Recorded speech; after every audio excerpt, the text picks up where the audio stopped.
ask you, do you know our English syllabus? What is there in your syllabus? Have you any idea about the syllabus? Sir আমি কি ওদের একটুখানি সিলেবাসটা ছোট করে বলে দেবো একবার? হ্যাঁ বলে দিন। আচ্ছা সিলেবাসটা বলে দিই। আচ্ছা বাবা আমি বাংলায় বলবো না ইংরেজিতে বলবো, কোনটা বললে সুবিধা হবে?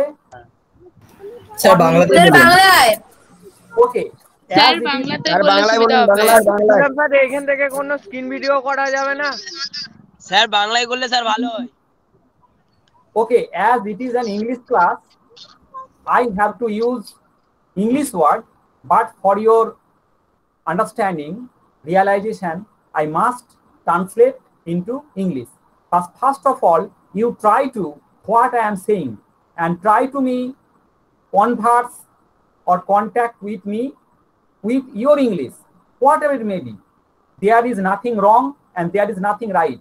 Just express yourself in your own word, that is correct. Okay? তোমরা যে যেমন করে পারো তেমন করে ইংরেজিটা বলো, যেহেতু ইংরেজি ক্লাস আমি ইংরেজিতে বলার চেষ্টা করছি, আমি তোমাদের সুবিধাতে মাঝে মধ্যে বাংলায় ট্রান্সলেট করে দেবো। ওকে,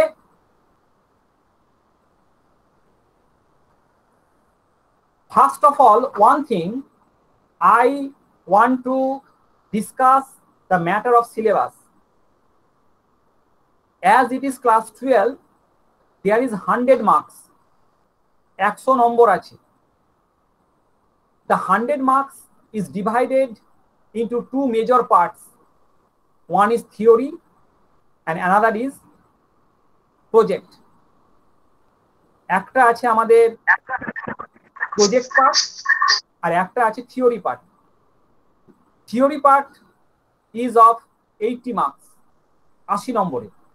আমাদের theory পার্টটা হচ্ছে 80 নম্বরের and the project part is 20. I will discuss you another day about the project. Today mainly I will discuss you the 80 marks that is related to our theory class. Okay? With the 80 marks, you have to read 6 texts, and that is 3 prose and 3 poems. তোমাদের এটার জন্য 3টে গল্প পড়তে হবে এবং 3টে কবিতা পড়তে হবে। এই 80 নম্বরের মধ্যে যেটা মেজর পার্ট তোমাদের পড়তে হবে সেটা হচ্ছে 3টে গল্প, 3 proses and 3 poems, 3টে কবিতা। Hope in our website you will get the details about it, but I initially declare the 3 proses. আমি 3টে নাম তোমাদের বলে দিচ্ছি।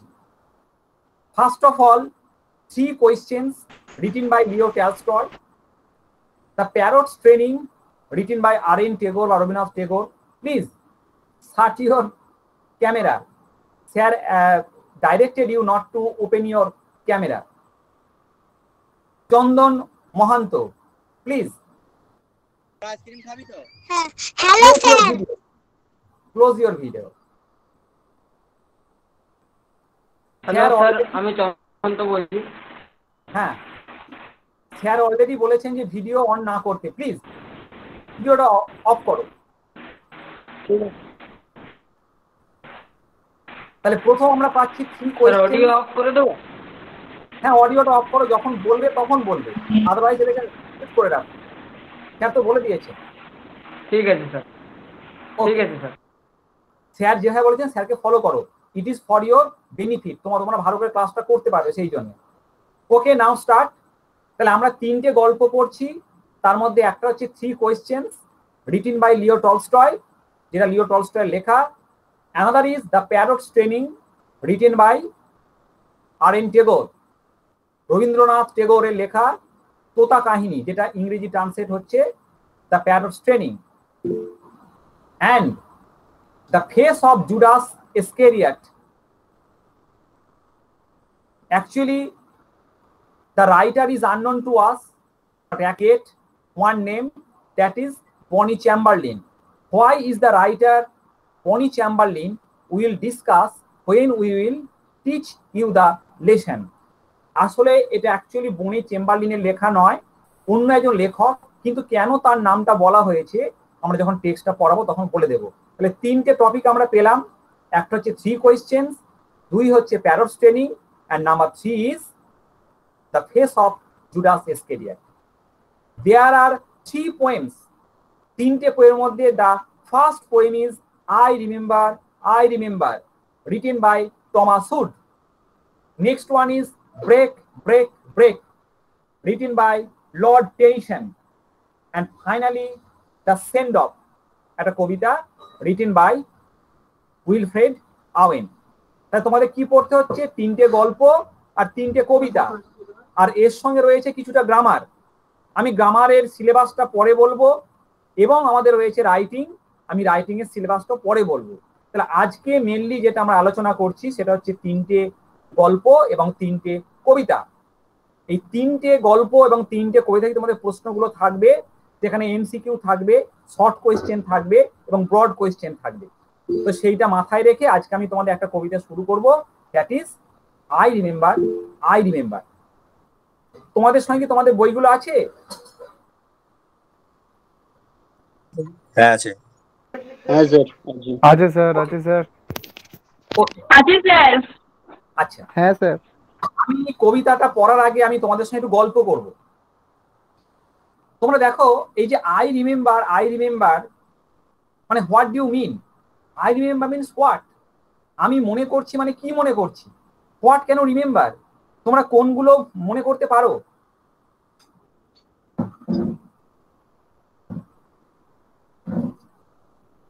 তোমরা তোমাদের জীবনে কোন জিনিসগুলো মনে করো বা স্মরণ করো, কোনগুলো?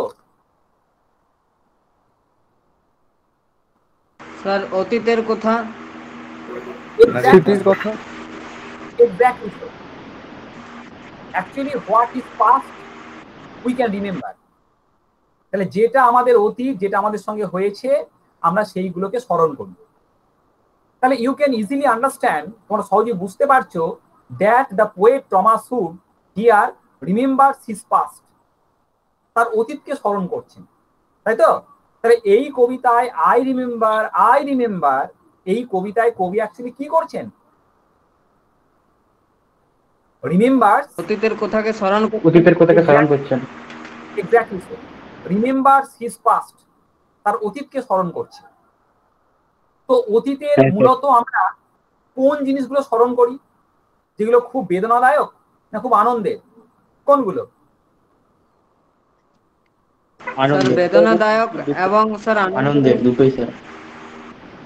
যেগুলো খুব আনন্দের আমরা সেগুলো রিমেম্বার করি, and that are full of happiness or joy, যেগুলো খুব আনন্দের আমরা সেগুলো যেমন স্মরণ করি, and what is of melancholy or sadness, খুব দুঃখের বা বিষাদের আমরা সেগুলো কিন্তু স্মরণ করি। তো আমরা অ্যাকচুয়ালি দেখবো যে what does the poet remember here, এখানে কবি অ্যাকচুয়ালি কি স্মরণ করছেন সেটা আমরা আলোচনা করে দেখে নাও। তোমরা নিজেরাই আমাকে বলবে যে কবি এখানে কি স্মরণ করেছেন। ওকে, নেক্সট। Okay sir. এই যে আমরা অতীতের কথাগুলোকে স্মরণ করি, it has a particular literary term, এর একটা লিটারেরি টার্ম আছে, একটা সাহিত্যের একটা বিশেষ ভাষা আছে। Do you know the language?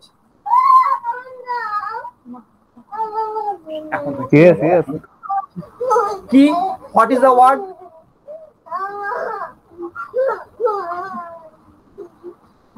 Sukanta, আমার ফোনে কিন্তু লাগবে। তোমরা কি বলতে পারো যে এই যে অতীতের কথাগুলোকে স্মরণ করি, এটা একটা আমাদের সাহিত্যের বিশেষ টার্ম আছে, একটা বিশেষ শব্দকে ব্যবহার করি। Do you know the term?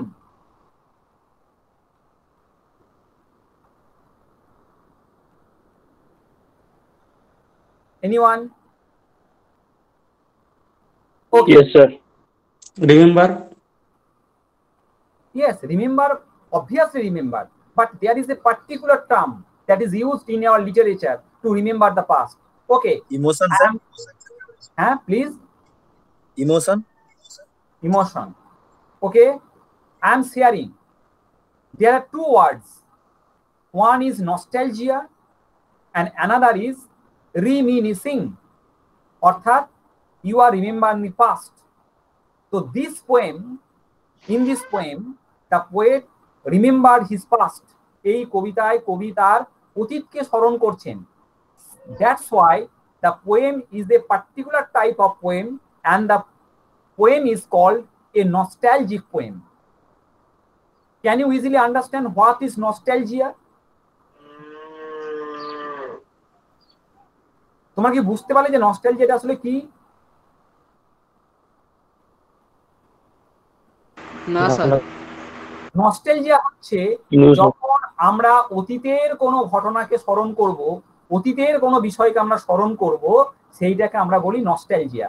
অর্থাৎ যদি অতীতের ভাবনায় চিন্তায় আমরা ডুবে যাই তাকে বলি আমরা নস্টালজিয়া। তাহলে এই কবিতা তোমরা সহজেই বুঝতে পারছো যে কবি এখানে কি করতে চাইছেন।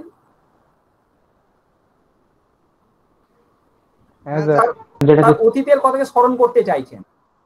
হ্যাঁ, তো এই জন্যে এই কবিতাটাকে আমরা বিশেষ একটা কবিতা বলবো, সেটা হচ্ছে নস্টালজিয়া বা নস্টালজিক পোয়েম। ওকে, এবং এইটাকে আমরা বলি একটা রিমিনিসিং, অর্থাৎ আমরা অতীতকে স্মরণ করছি। এটা গেল কবিতা সম্পর্কিত কথা। কিন্তু দেয়ার ইজ এ মানে most very important question we have to ask, the source of the poem. তোমরা কি জানো যে এই কবিতাটা কোন কবিতা থেকে নেওয়া হয়েছে বা এই কবিতাটা কোথা থেকে এসেছে? Have you any idea?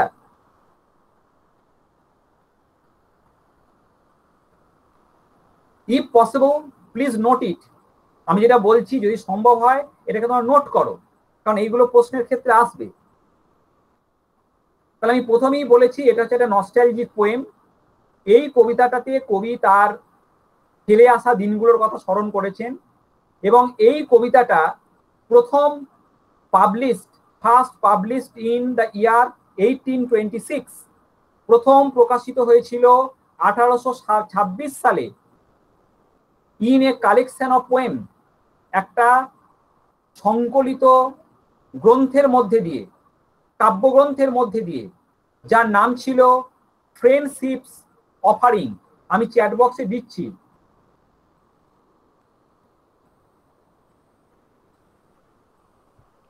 Sir নামটা কি বললেন?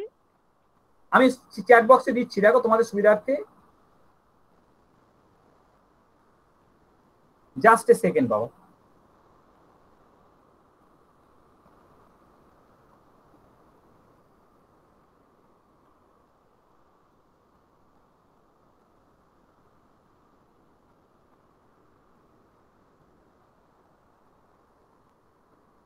দেখো আমি দিলাম।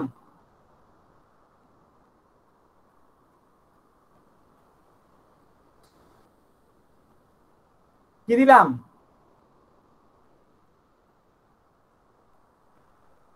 Friendships offering. এই কবিতা থেকে কবিতাটা নেওয়া হয়েছিল, and it was published in the year 1826. ওকে, তাহলে if I ask you about the source of the poem, এই কবিতাটা কোথা থেকে নেওয়া হয়েছে, তাহলে তোমরা উত্তরে কি বলবে? Friendship's offering, written by Thomas Wood in the year 1826। Thomas উডের লেখা ফ্রেন্ডশিপস অফারিং থেকে 1826 সালে প্রকাশিত বই থেকে এটা নেওয়া হয়েছে। But remember another thing, the same poem was published later in the year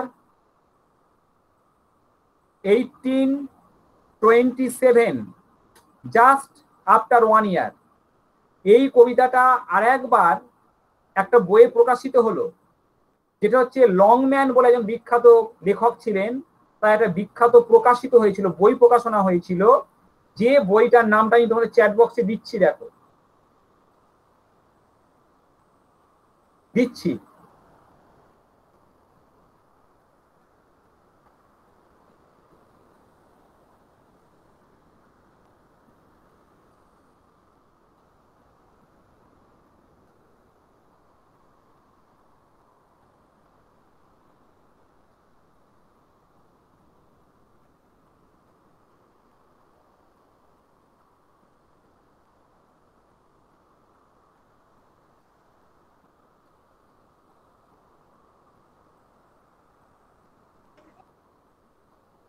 sir দিচ্ছি কোথায় দেখো। পাচ্ছি না।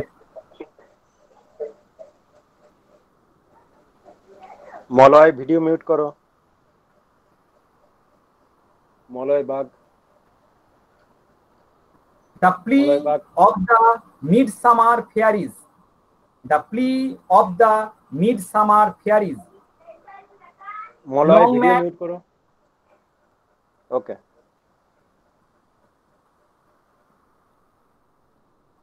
এই কবিতাটা লংম্যানের লেখা। দ্য প্লি অফ দ্য মিডসামার ফেয়ারিজ এই বইয়েতে প্রকাশিত হয়েছিল 1827 সালে। তাহলে তোমরা যেটা বলবে সেটাই ঠিক, কিন্তু আমি বলবো যে তোমরা যখন জানলে তোমরা দুটোকেই বলবে যে প্রথমে 1826 সালে এটা প্রকাশিত হয়েছিল ফ্রেন্ডশিপ অফারিংসে, এবং পরবর্তীকালে লংম্যানের লেখা দ্য প্লি অফ দ্য মিডসামার ফেয়ারিজ এই বইয়েতেও এই কবিতাটা পাওয়া গিয়েছিল। ওকে ওকে স্যার। এই নিয়ে আর কারো কোনো দ্বিধা আছে, কোনো প্রশ্ন আছে? না স্যার। ওকে, আমরা পরের দিন আমরা আগে কবিতাটা পড়ব। কবিতাটা পড়ার পর আমরা কবি সম্পর্কে আলোচনা করব। আসলে আমরা কি করি, সবসময় আগে কবির কথা বলে দিই, তারপর কবিতাটা পড়ি। কিন্তু আমার যেটা ব্যক্তিগতভাবে মনে হয়, পার্সোনালি মনে হয় যে আমরা কবিতাটা আগে পড়ব। কবিতাটা পড়ার পর আমরা কবিকে বোঝার চেষ্টা করব আসলে মানুষটি কেমন। আমি একজন সম্পর্কে আগে বলে দিলাম, এটা যত না কাজের, মানুষটি আমাদের সঙ্গে থাকার পর মানুষটি কেমন এটা বোঝা আমার মনে হয় অনেকটা বেটার।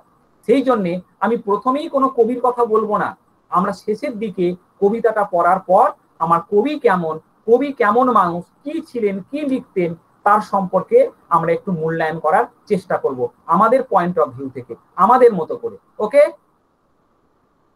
Okay sir. তোমরা কি এই ব্যাপারটা আমার সঙ্গে একমত? নাকি আমি প্রথমেই কবির কথা বলে দেবো? কথাটা বললে ভালো। আগে আমরা কবিতাটা পড়ি, আমরা বুঝি, সেই আঙ্গিকে সেইখান থেকে কবি কেমন সেটা আমরা বোঝার চেষ্টা করব। ওকে ওকে স্যার। আর আমি তোমাদের ইংরেজি সিলেবাসটা সুন্দর করে লিখে, আমি এখানে সময়ভাবে ডিসকাস করতে পারলাম না, সেটা সুন্দর করে লিখে আমি দিয়ে দেবো তোমাদের। স্যার তোমাদের ঠিক ঠিক জায়গায় পোস্ট করে দেবেন, তোমরা দেখে নিও। পরের দিন বরং সেটা নিয়ে আমরা আলোচনা করে নেবো একবার। ওকে আচ্ছা, ওকে। ওকে, এই কবিতাটা যদি তোমাদের কাছে বই থাকে, দেখো এই বইটাতে আমাদের কতগুলো প্যারাগ্রাফ আছে বলো তো? দেয়ার আর 4 প্যারাগ্রাফস। এই কবিতাটার মধ্যে 4টে প্যারাগ্রাফ আছে। তো তোমরা কি চাও, যে কবিতাটা তোমরা নিজেরা শিখবে নাকি স্যার যা শেখাবে তোমরা শিখবে? কোনটা চাও? দুটোই। ওটা আবার কিরকম হলো? আমি যেটা করে দেবো, আমি যেটা বলে দেবো সেটাই তোমরা মুখস্থ করবে, নাকি তোমরা যেটা শিখবে সেটাকে বলার চেষ্টা করবে? স্যার আগে আপনি আমার মনে হয় যে সব সময় স্যাররা পড়ে দেবেন, আমি তারপর বুঝবো, এটা যত না কাজের, আমরা নিজেরা পড়বো, নিজেরা বুঝবো, এবং সেটা স্যারের সঙ্গে আলোচনা করব, এবং স্যার সেখান থেকে বলে দেবেন যে কতটা ঠিক আর কতটা বেঠিক।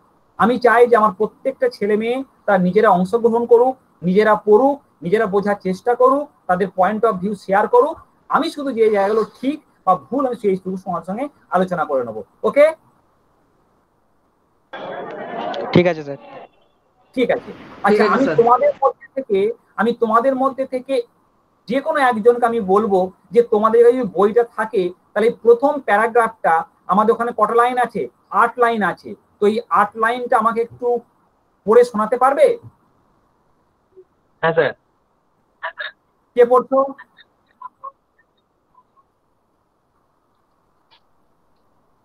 বলবো স্যার। পড়ো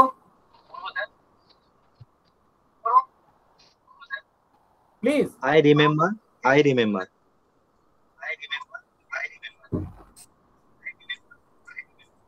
next.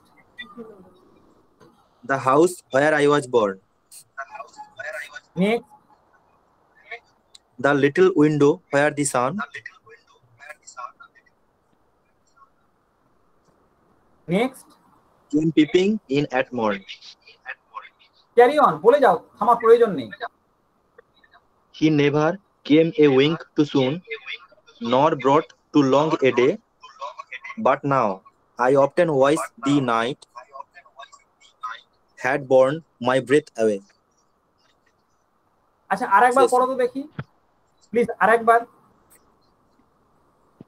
I remember the house where I was born, the little window where the sun came peeping in at morn.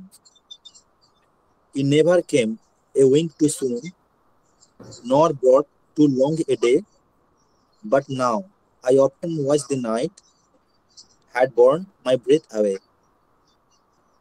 ওকে, যদি তোমরা দেখো যে কবিতার প্রত্যেকটা লাইনের শেষে যে অন্তমিল ওটা কিন্তু নেই, রিদমেটিক মিল নেই।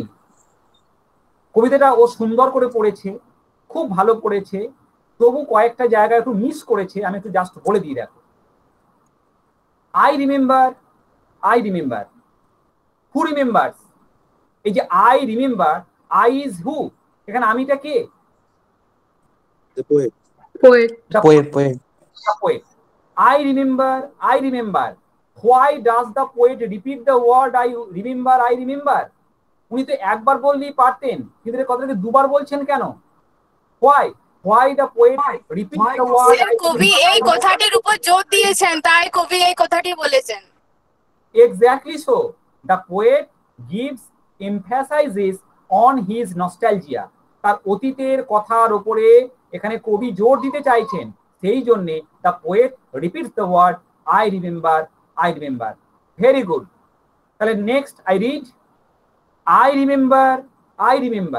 Actually the poet remember. What remembers? কবির কি মনে পড়ছে? নেক্সট লাইনটা পড়ে দেখো, the house. তাহলে what does the poet যেখানে remember? কবি জন্মেছেন সেই জায়গার কথা কবি মনে করেছেন। Exactly so. সেই বাড়িটার কথা মনে পড়েছে। কোন বাড়িটা? Where I was born, আমি যেখানে জন্মেছিলাম। Who is I here? I is the poet himself once again. কবি এখানে আরেকবার তিনি নিজের কথা বলেছেন। তাহলে কবির প্রথমে কোনটা মনে পড়ছে? কবির সব থেকে প্রথমে কোন জায়গার কথা মনে পড়ছে? কবি কোথায় জন্মগ্রহণ করেছিলেন সেটা কবির ফার্স্টে মনে পড়েছে। ঠিক, তাহলে কবি যেখানে জন্মেছেন সেই বাড়িটার কথা মনে পড়েছে। তো সেই বাড়ির সঙ্গে আর কি মনে পড়েছে? নেক্সট লাইনে দেখো, the little window where the sun. The little window, ছোট্ট জানলাটা। কোন জানলাটা? যেমন এখানে বললেন আমার হচ্ছে সেই বাড়িটা। কোন বাড়িটা? আমি যেখানে জন্মেছিলাম। যেখানে কবি জন্মেছিলেন সেই বাড়িটা। হ্যাঁ, এবং মনে পড়ছে সেই ছোট্ট জানলাটা। কোন ছোট্ট জানলাটা? কবি যেখানে জন্মেছিলেন সেই বাড়ির ছোট্ট জানালাটা। কোন জানলাটা? Which window? যে কোনো একজন বলো। যেখান থেকে সূর্য দেখা যেত।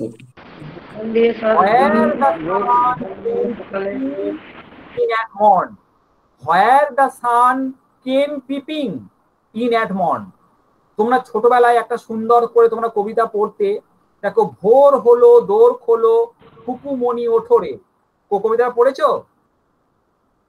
হ্যাঁ স্যার। এই যে ভোরবেলায় সূর্যের আলো আমাদের গায়ে পড়ে, কোথা দিয়ে পড়ে? জানলা দিয়ে, উইন্ডো, দরজা দিয়ে।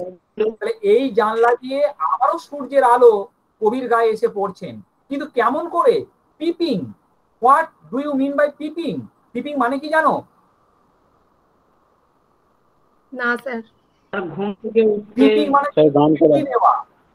উঁকি দেয়া, মানে সরাসরি ঢুকতে পারছেন না, আর ওটা তো তির্যক ভাবে বেঁকে ঢুকছে, তো যেন মনে হচ্ছে যে সূর্য একটা ব্যক্তি, এখানে পার্সনিফাই করা হয়েছে, ব্যক্তিত্ব আরোপ করা হয়েছে, সে মানুষের মতো উঁকি দিয়ে দেখছে। কোথা দিয়ে দেখছে? থ্রু দা লিটল উইন্ডো, ওই খোলা জানলাটা দিয়ে। এবং কখন? In at mourn. Mourn is the abbreviated form of morning. Morning এর সংক্ষিপ্ত রূপ হচ্ছে মর্ন। তাহলে মর্ন ইজ মর্নিং। তাহলে এই সূর্যের আলোটা কবির কাছে এসে কখন পৌঁছচ্ছে? ইন দা সকালবেলা। তাহলে এইটুকু বুঝতে কোনো অসুবিধা নেই, একদম পরিষ্কার। না স্যার, বুঝতে অসুবিধা নেই। Okay, next line. Next line, he never came a wink too soon, he never came a wink too soon. Do you know the meaning of wink? চোখের পলক। চোখের পলক। আই ব্লিঙ্ক, আমার চোখের নিমেষে। টু সুন মানে এই যে সূর্য, সে কখনো কিন্তু 1 সেকেন্ড আগেও আমার কাছে আসতো না, 1 পলক আগেও আসতো না। তাহলে সূর্যের আলো কখন এসে পৌঁছতো? অ্যাট হিজ ওন শিডিউল, যখন তার আসার কথা তখনই কিন্তু সূর্যের আলো এসে পৌঁছতো। সেটা কখনো আগেও আসতো না, মানে 1 পলক 1 নিমেষ আগেও তার কাছে আসতো না। নর ব্রট টু লং এ ডে, এমনকি সেটা টু লং এ ডে, একটা সারা দিন ধরেও সে তার কাছে থাকতো না। আমাদের পৃথিবীর যে ভৌগোলিক যদি আমরা কর্মকাণ্ড পড়ে দেখি, তাহলে পৃথিবীর যে আহ্নিক গতি এবং বার্ষিক গতি রয়েছে, সেখানে প্রকৃতির নিয়ম অনুসারে আমাদের কিছু সময় দিন এবং কিছু সময় রাত, এবং যতটুকু সময় রাত ততটুকু রাত, যতটুকু সময় দিন ততটুকু দিন। কেউ কখনো ছোট বড় হয় না, কিন্তু এদের অবস্থান অনুসারে কখন আমাদের দিন বড় হয়, রাত ছোট হয়। কিন্তু যে সময়ে যার যতটুকু কথা সে ততটুকুই থাকে। সে যেমন 1 নিমেষ আগেও আসবে না, আবার 1 নিমেষ পরেও যাবে না, এবং সে যেমন সারা দিন ধরে থাকবে না, আবার সারা দিন ধরে যে চলে যাবে এমনও কিন্তু হবে না। অর্থাৎ তার যতটুকু থাকার কথা তিনি ততটুকুই থাকবেন এবং সেই সময়টুকুই থাকবেন।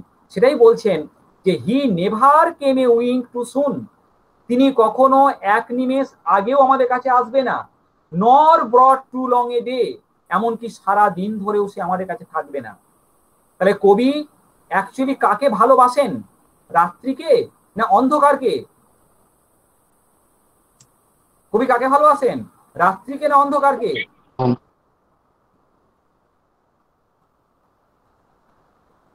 তোমরা কিন্তু আমার কথা মন দিয়ে শুনছো না। আমি একই কথা রিপিট করেছি। আমি রাত্রি মানেও যা বলতে চেয়েছি, আমি অন্ধকার মানেও তাই বলতে চেয়েছি। অ্যাকচুয়ালি কবি কাকে প্রেফার করেন? ভালোবাসে। রাতকে না দিনকে? ইয়েস, সূর্যকে। তাহলে তিনি দিনের বেলাটাকে পছন্দ করছেন না রাতটাকে পছন্দ করছেন? দ্য ডে স্যার, অন্ধকার রাত্রি। তার ডেটাকে, এক্স্যাক্টলি সো। তিনি দিনটাকে ভালোবাসেন এবং উনি চান যে দিনের আলোটা তার সঙ্গে সব সময় থাকুক। That means the poet is here very optimistic. কবি খুব আশাবাদী। তিনি জীবনে কখনো নৈরাশ মানে পেসিমিজম, নিরাশ হন না। তার জীবনে আশাটা তিনি সবসময় দেখে থাকেন। তিনি সেই জন্য সবসময় আলোকে বেশি পছন্দ করেন। নেক্সট লাইনটা দেখো, but now I often wish, I often desire, I often want the night had borne my breath away. The night means here is the night is not the dark moment of the day. এখানে night মানে শুধুমাত্র যে রাত্রের অন্ধকার সময়টুকুকে বলা হয়েছে তা কিন্তু নয়। এখানে night is equal to the death, এখানে মৃত্যুর কথাও বলা হয়েছে। তো কবি চান যে আমি যদি মারা যাই বা মরে যাই, had borne, bear bore borne, my breath away, তাহলে আমি যদি মারা যাই আমি কখন মরে যেতে চাইছি? সেটা দিনের বেলায় নাকি রাত্রি বেলায়? আমি কখন মরতে চাইছি?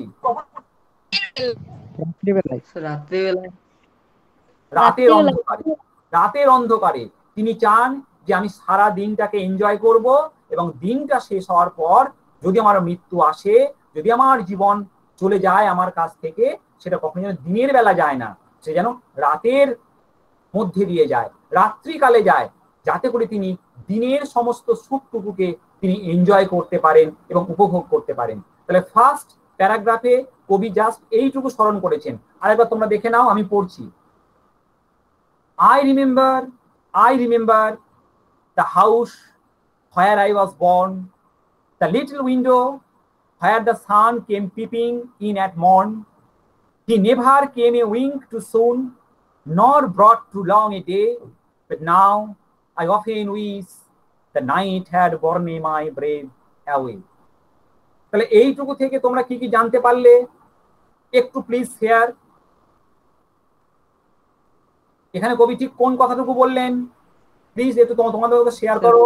কবি যেখানে জন্মেছিলেন সেই ঘরটার কথা বললেন, সেই জানলার কথা বললেন, যে জানলা দিয়ে সূর্যের আলো আসতো এবং তার ঘুম ভাঙাতো, এবং কবি সেটাকে উপভোগ করতেন, ভালোবাসতেন, এবং তিনি কবি কখনোই কেমন চান করে দিনকে ভালোবাসতেন সেটা বলেছে। ঠিক, এবং তিনি কখনোই চাইতেন না যে দিনের বেলায় তিনি মৃত্যুলোকে যাত্রা করুন, তিনি চান যে রাত্রিকালেই যেন তার মৃত্যুটা হয়। ওকে, আচ্ছা আমি স্যারকে জিজ্ঞেস করব, স্যার আমাদের ক্লাসটা কতক্ষণ কন্টিনিউ করবে?